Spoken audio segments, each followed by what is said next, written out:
para ver com vocês aí, né? Então, dando sequência a esse estudo aí, né?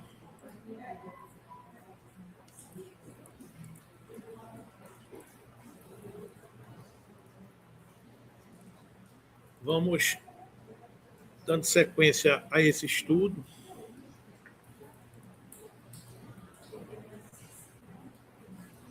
Vamos voltar a esse estudo que a gente está seguindo aqui, né? Então, vamos lá. Vamos nós.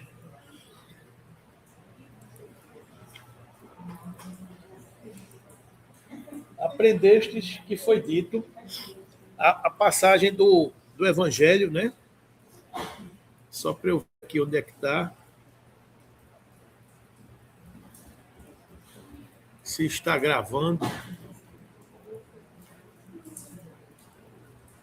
Então, vamos lá. Aprendestes o que foi dito, olho por olho e dente por dente. A gente vai dando sequência a esse estudo e hoje a gente está nessa passagem do Evangelho. Se alguém vos bater na face direita, apresentar-lhe também a outra, que está no capítulo 12 do Evangelho segundo o Espiritismo, amai os vossos inimigos, né?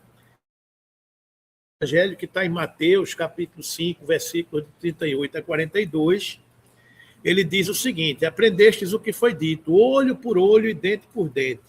A famosa lei de Hammurabi lá de trás, né?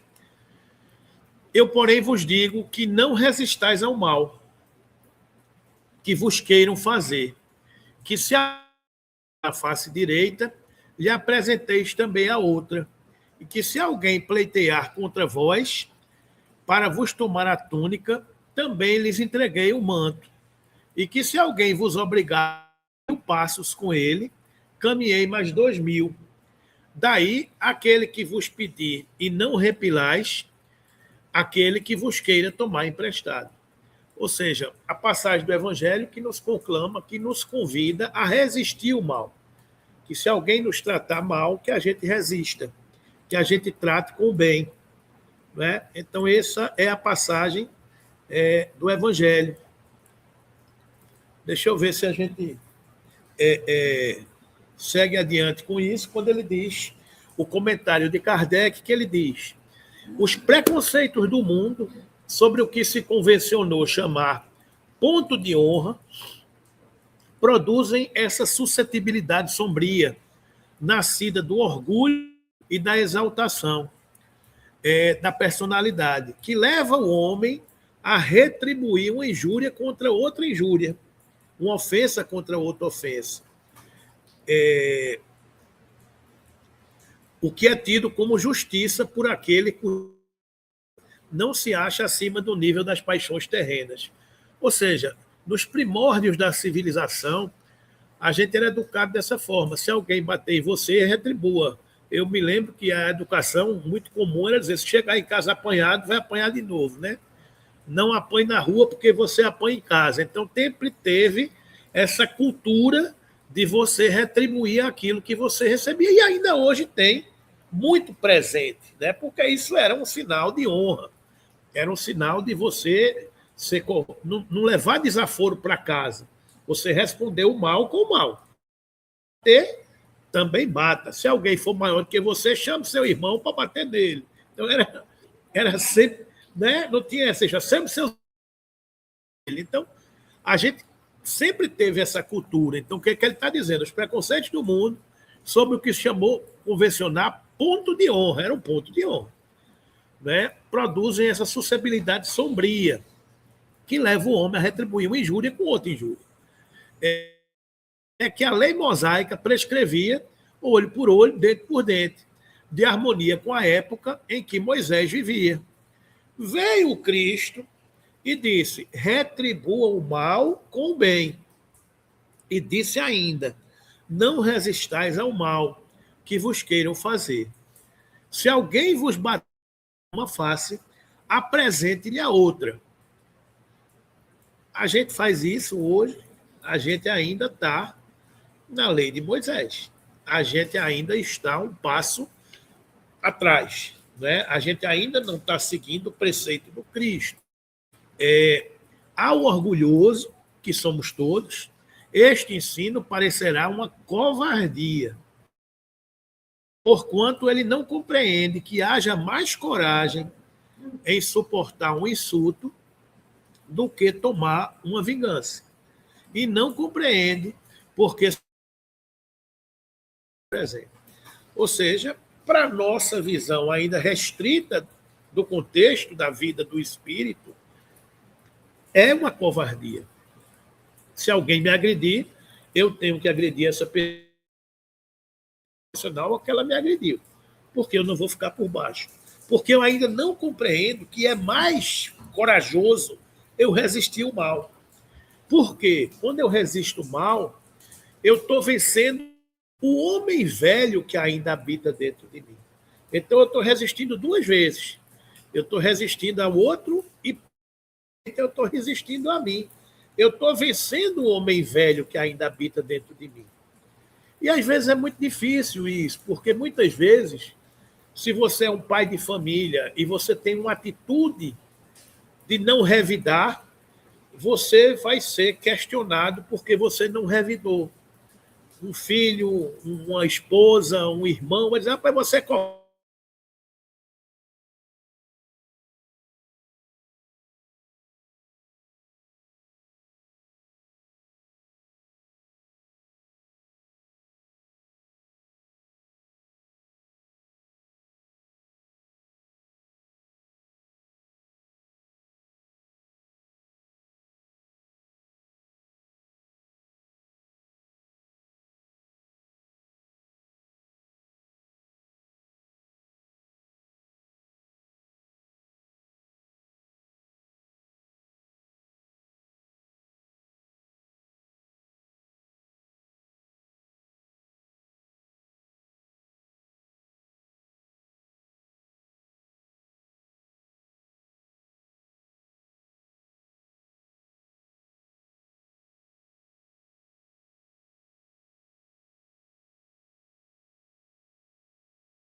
for um escândalo, levado o ensino às suas últimas consequências, importaria ele em condenar toda a repressão, mesmo legal, e deixar livre o campo aos maus. isentando-os de todo e qualquer motivo de temor. Se lhes não pusesse um freio às agressões, bem depressa, todos os bons seriam suas vítimas. Então, é o que Kardec está alertando aqui. Ó. Dever-se-á, entretanto, tomar ao pé da letra aquele preceito. Ele pergunta, tão pouco quanto o outro que manda que se arranque o olho quando for causa de escândalo. Levado o ensino às suas últimas consequências, importaria ele em condenar toda repressão, mesmo legal, e deixar livre o campo aos maus, isentando-os de todo e qualquer motivo de temor, se lhes não pusesse um freio às agressões. Bem depressa, todos os bons seriam suas vítimas. Né? Então, ele continua dizendo o seguinte, vamos ver o que é que ele diz aqui, deixa eu seguir mais um pouco adiante. Ele diz o seguinte, parou de novo, meu Deus. Vou ver se vai. Ai, ai, ai.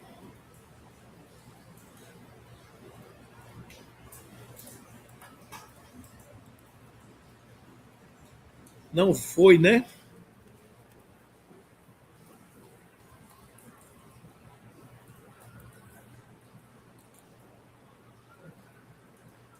Foi agora.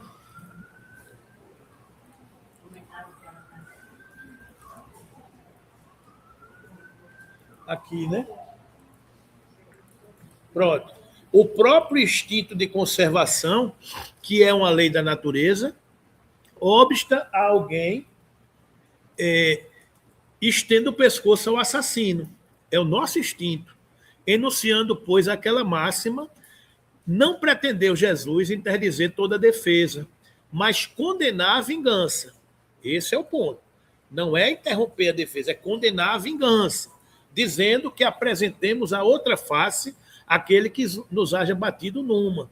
Disse, sob outra forma, que não se deve pagar o mal com o mal, que o homem deve aceitar com humildade tudo que seja de molde a lhe abater o orgulho. É aquela história de vencer o homem velho, vencer o orgulho, né? Que maior glória lhe advém de ser ofendido do que de ofender, de suportar pacientemente uma injustiça do que praticar alguma, que mais vale ser enganado do que ser enganador, arruinado do que arruinar os outros, e, ao mesmo tempo, a condenação do duelo, que não passa de uma manifestação do orgulho. É você não vencer o homem velho que está dentro de você, que ainda quer a revanche, que ainda quer o olho por olho, dente por dente, né? Somente a fé na vida futura e na justiça de Deus, que jamais passa de uma manifestação de orgulho, como é? Que jamais deixa impune o mal, pode dar ao homem as forças para suportar com paciência os golpes que lhe sejam desferidos nos interesses e no amor próprio. Daí vem o repetirmos incessantemente, laçai para diante o olhar, quanto mais vos elevardes pelo pensamento acima da vida material, tanto menos vos magoarão as coisas da terra. Né? Então é aquela história de Jesus, quando condenado no madeiro infame, crucificado, ele olha para Deus e diz, perdoa, Pai, eles não sabem o que fazem. Ele não retruca o mal com o mal, ele apenas entrega a Deus e à sua justiça a responsabilidade pelos atos que praticarem. Né? Então, muitas vezes, a gente, quando a gente tem essa fé, nos abastece. Porque muitas vezes a gente, numa reunião mediúnica, por exemplo, conversando com um espírito que quer vingança, que todos nós temos adversários do ontem, e quando esses adversários do ontem nos localizam, eles querem ir à forra.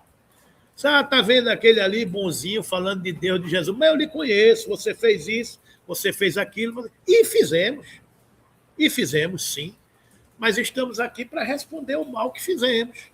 E quando eles vêm atrás dessa vingança, digamos assim, a gente diz, meu irmão, esqueça isso.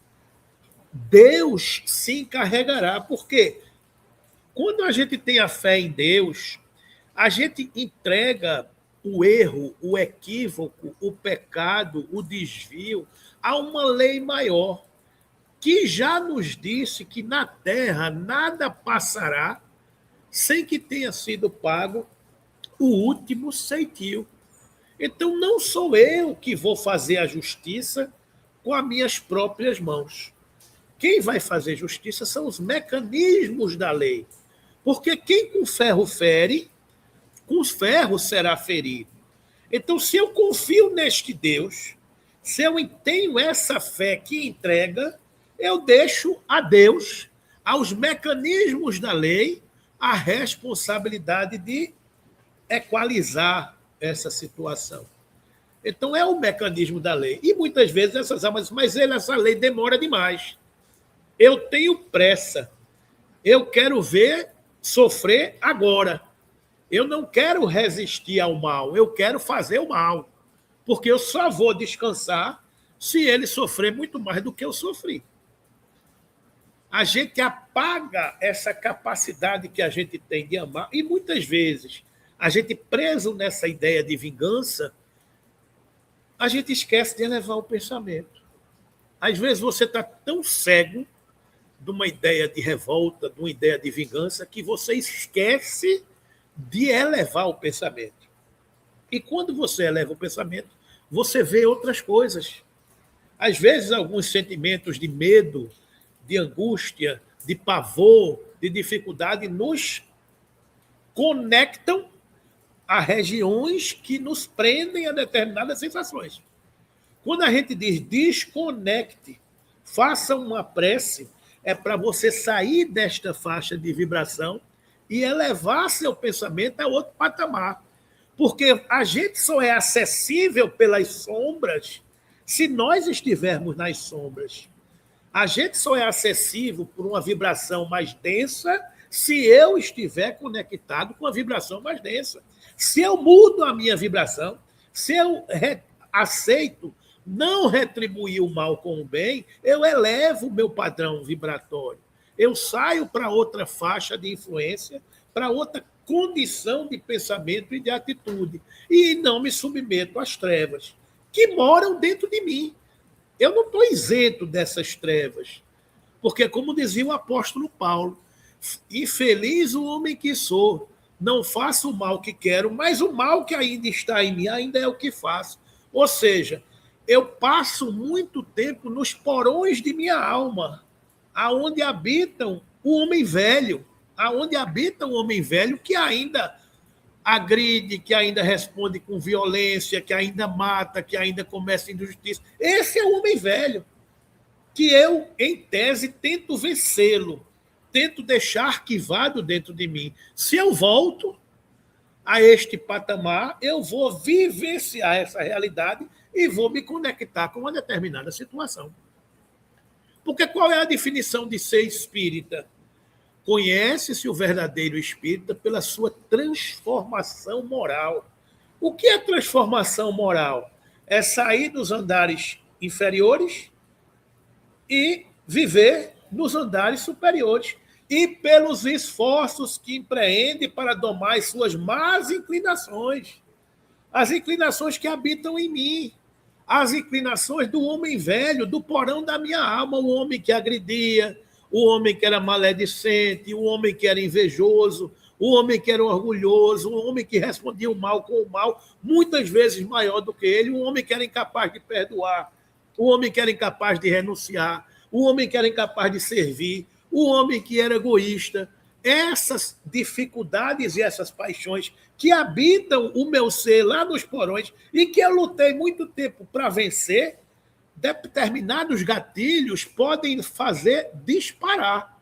E aí o homem velho que habita dentro de mim faz, eu não me conheci. Por que eu não me conheci? Porque eu vivia numa região diferente e aquele gatilho pegou o elevador e subsolo da alma. Eu fui para lá. E no subsolo da alma eu fui me encontrar com quem? Comigo homem velho que fazia essas coisas todas.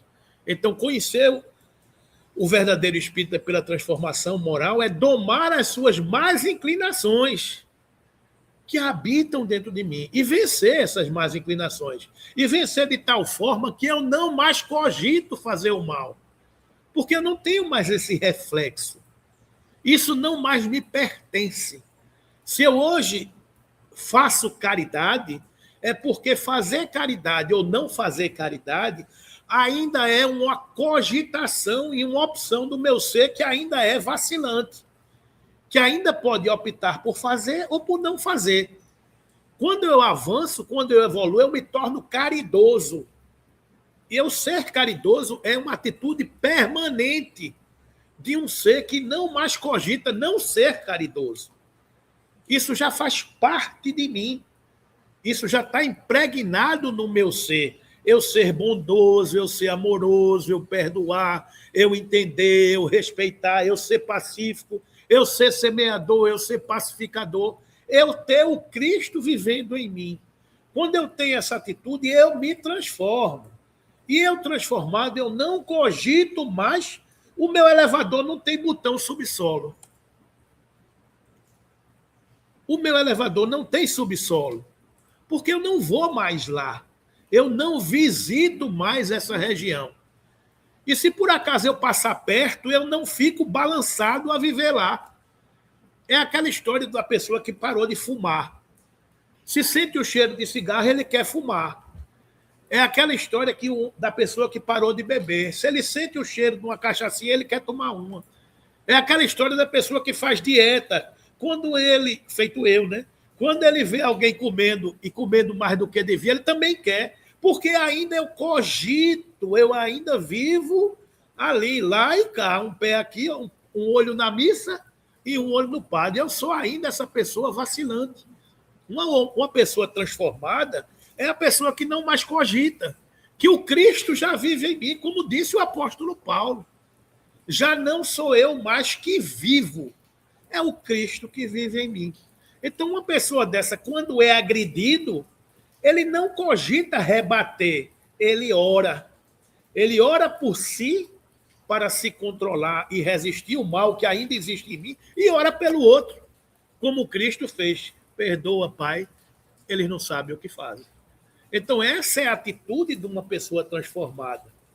É a atitude da pessoa não responder o mal com o mal, mas responder o mal com o bem. Não é uma atitude de covardia, é uma atitude de grandeza.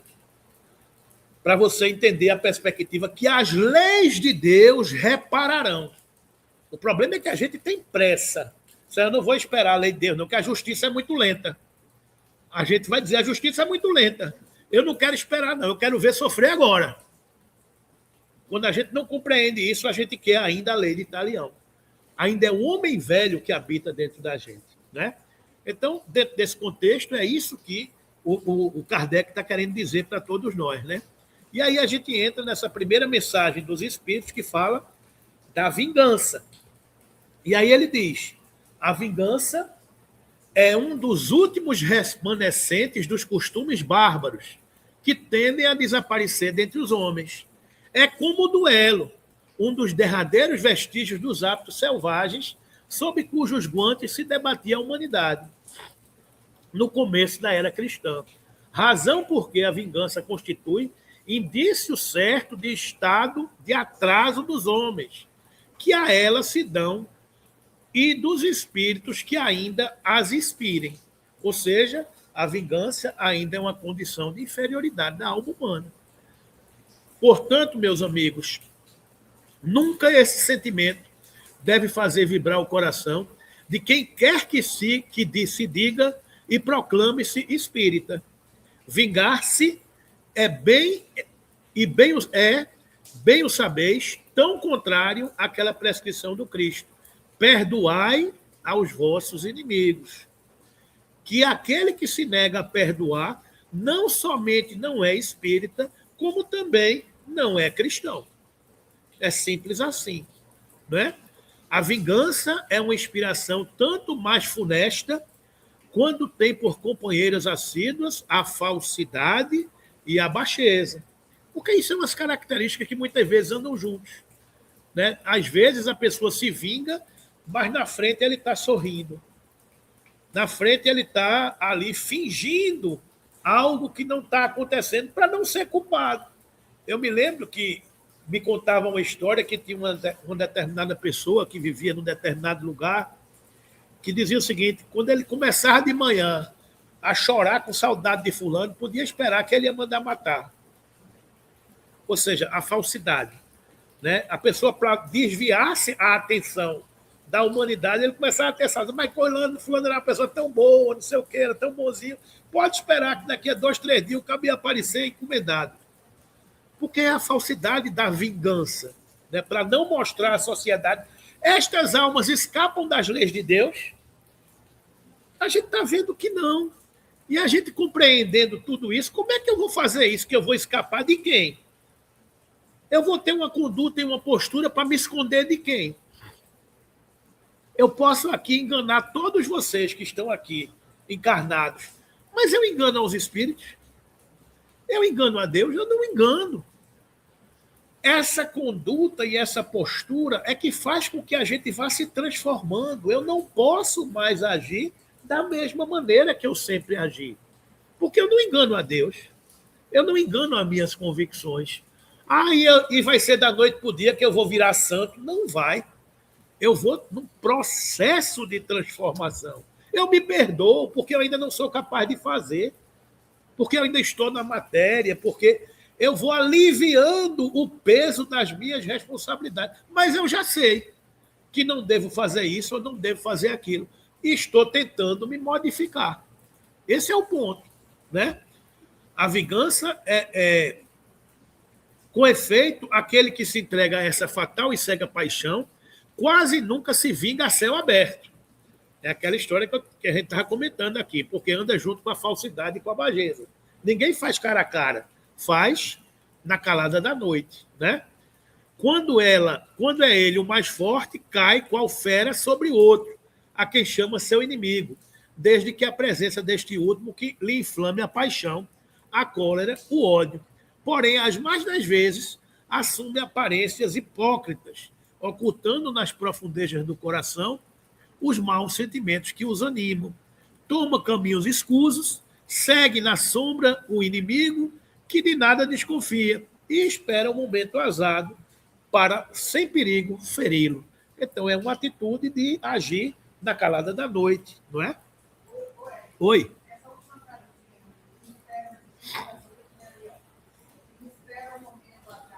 Para sem perigo.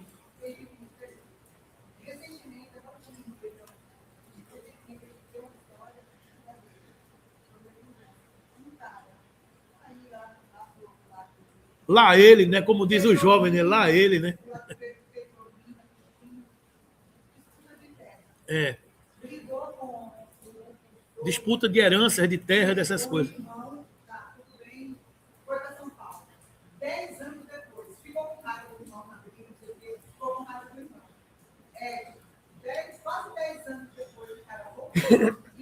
Não esqueceu, né? Aquilo está remoendo dentro dele, né? A vingança.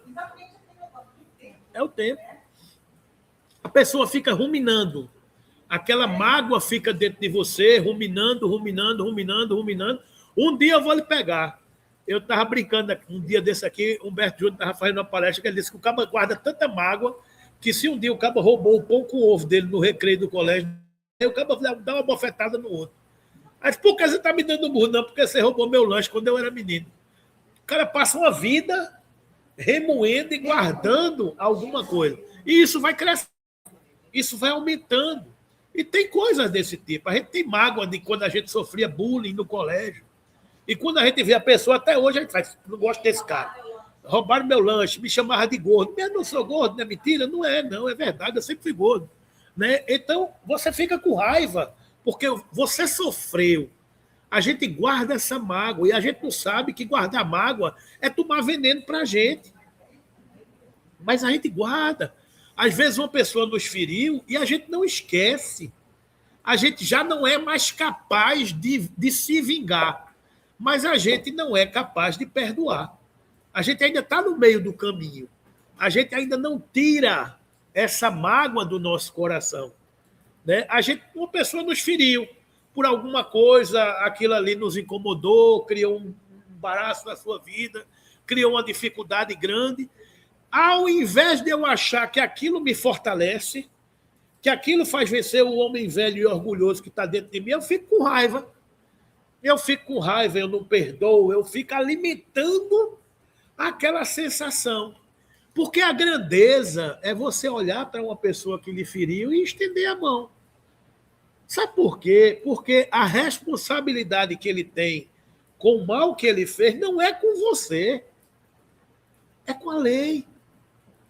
É com a lei. É por isso que a justiça americana, quando julga, ela não julga fulano contra Beltrano, fulano contra o Estado. Porque quando você fere alguém, você fere o Estado de direito, o estado de harmonia, o estado de tranquilidade. Quando você arranca uma flor, você fere uma estrela.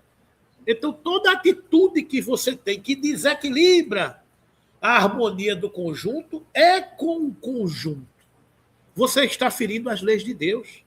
E as leis de Deus possuem mecanismos de se recuperar, de equilibrar novamente o sistema. Então, não é com você. Você é apenas uma vítima. Por que você é vítima? Porque você faz parte da lei de causa e efeito, que hoje é a vítima, ontem foi o algoz. Porque a lei se encarrega disso. Se hoje você sofre, é porque talvez ontem você tenha feito sofrer. E se não foi, entra aquela máxima que eu disse, o que não mata engorda. O que não espia, prova. Então, se você não tem conta para pagar, você está provando para você crescer. Né?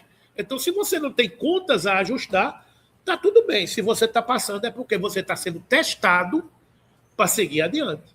É um mecanismo da lei. A gente compreender tudo isso é do mecanismo da lei. Né? Esconde-se do outro, espreitando-o de contínuo. Prepara-lhe odiosas armadilhas e, em sendo propícia a ocasião, derrama-lhe do copo o veneno. Quando seu ódio não chega a tais extremos, ataca-o, então, na hora e nas afeições. Não recua diante da calúnia e suas pérfidas insinuações, habilmente espalhadas a todos os ventos, se vão avolumando pelo caminho. Em consequência, quando o perseguido se apresenta nos lugares por onde passou, o sopro do perseguidor espanta-se de dar com semblantes frios, em vez de fisionomias amigas e benevolentes que outrora o acolhiam. Fica estupefato quando mãos que se lhe estendiam agora se recusam a apertar as suas. Enfim, sente-se aniquilado ao verificar que os seus mais caros amigos e parentes o afastam e o evitam. O covarde que se vinga, assim, é 100 vezes mais culpado do que o que enfrenta o seu inimigo e o insulta em plena face. Ele está aqui comparando que aquele que faz na espreitada é pior do que o que enfrenta e diz a verdade. Né? Fora, pois, com esses costumes selvagens, fora com esses processos de outros tempos. Todo espírita que ainda hoje pretendesse ter o direito de vingar-se seria indigno de figurar por mais tempo na falange que tem como divisa: sem caridade não há salvação. Mas não posso deter-me a pensar que um membro da grande família espírita ouse jamais, de futuro, ceder ao impulso da vingança, senão para perdoar. Júlia Olivier, Paris, 1862. Né? Então, a alma dos homens que já viveram na Terra nos aconselham a não ceder aos impulsos inferiores de nossa alma, de não se vingar. Que a gente antes perdoe, que a gente antes supere, que a gente antes releve, que a gente antes entregue a Deus e a sua justiça e a sua misericórdia os mecanismos da situação. Né? Então, aí está a mensagem sobre vingança, que é uma delas. Eu creio que tem... Não, a outra já é sobre o ódio. O ódio que está dentro desse pacote, né? O pacote do amar os vossos inimigos é muito grande, né?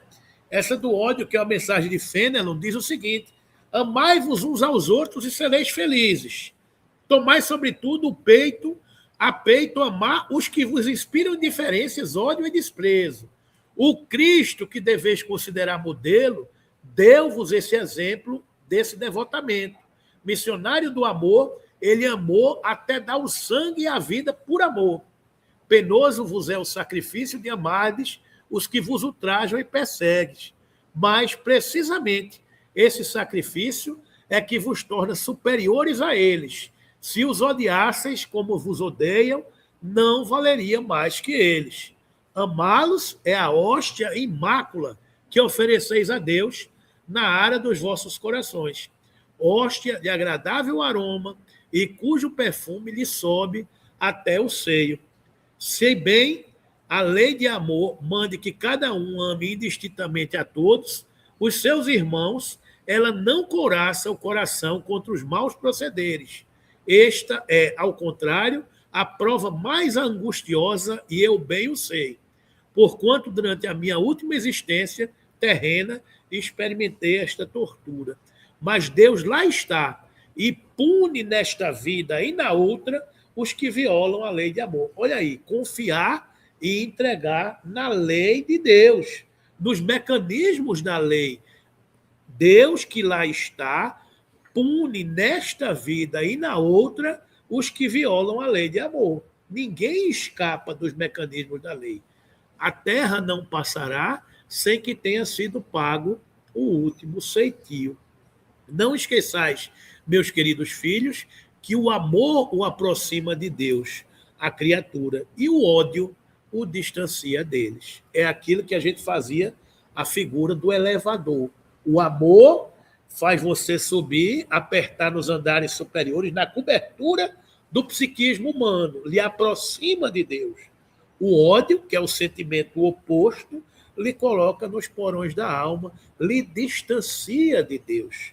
Então, a gente carregar sentimentos superiores e nobres na alma nos conectam às regiões mais elevadas, e nas regiões mais elevadas habitam os espíritos mais elevados que nos aconselham as coisas boas, que fazem a gente se acalmar e dormir serena e tranquilamente. É porque a gente eleva o patamar vibratório e abre o coração para ouvir as sinfonias que tocam nas estações mais elevadas. Se, ao contrário, eu mudo o dial do meu sentimento e habito as regiões de pensamentos mais angustiosos, mais sombrios, mais tristes, mais culpados, mais temerosos, mais angustiados, eu baixo o meu padrão vibratório. E eles querem nos acessar, mas eu estou sintonizado em outra estação. É como se a gente estivesse ouvindo, nós fôssemos um rádio, que a gente sabe que o rádio está tocando música de todas as qualidades. Onde é que eu quero sintonizar o meu dial? Onde eu quero sintonizar o meu dial?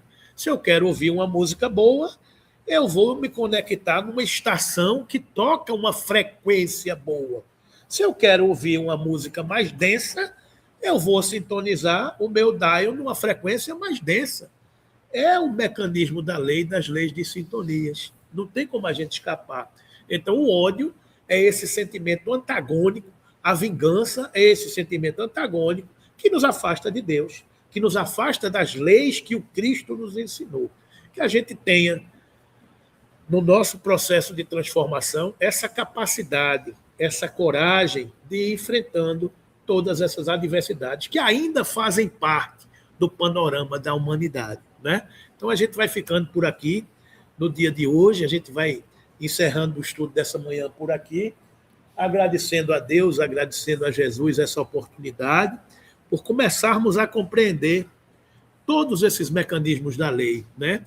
E entender que esses mecanismos da lei fazem parte de um processo de educação dos nossos espíritos, fazem parte de um processo onde todos nós estamos sendo educados, onde todos nós estamos vencendo o homem velho que ainda habita dentro de nós, onde todos nós ainda somos vacilantes, onde todos nós ainda somos essas criaturas que ainda pensam nas dificuldades, que ainda são influenciadas pelas vibrações mais densas de angústia, de dificuldades, de pendores, de problemas, né?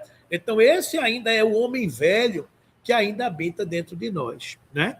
Então, que Jesus nos abençoe, nos ampare e nos aproxime de todos esses mecanismos da lei de amor e que possamos seguir com ele na sua doce e serena paz. Quem é que quer fazer a prece para nós aí?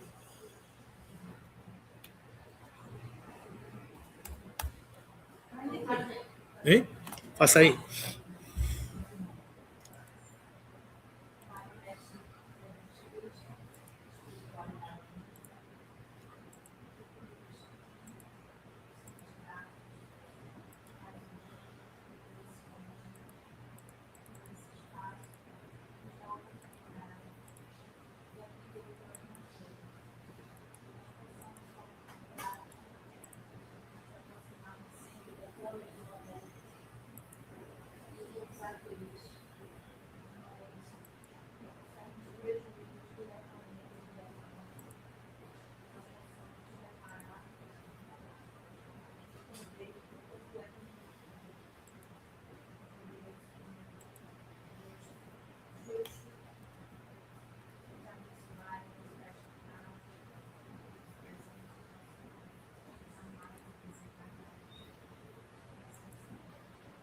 Obrigado, Jesus, que em teu nome, sob as bênçãos dos queridos amigos que nos assistem, encerramos esse estudo da manhã, desejando a todos muita paz no regresso a seus lares.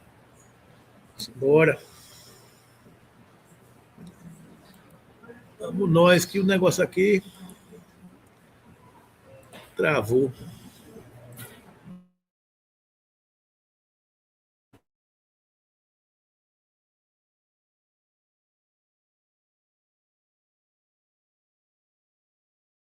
Tchau, querida. Vai com Deus, viu? Tchau, minha amiga. Pegou o celular?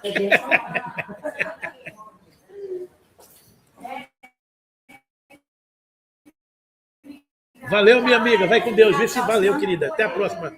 Tchau, Aninha. Vai com Deus.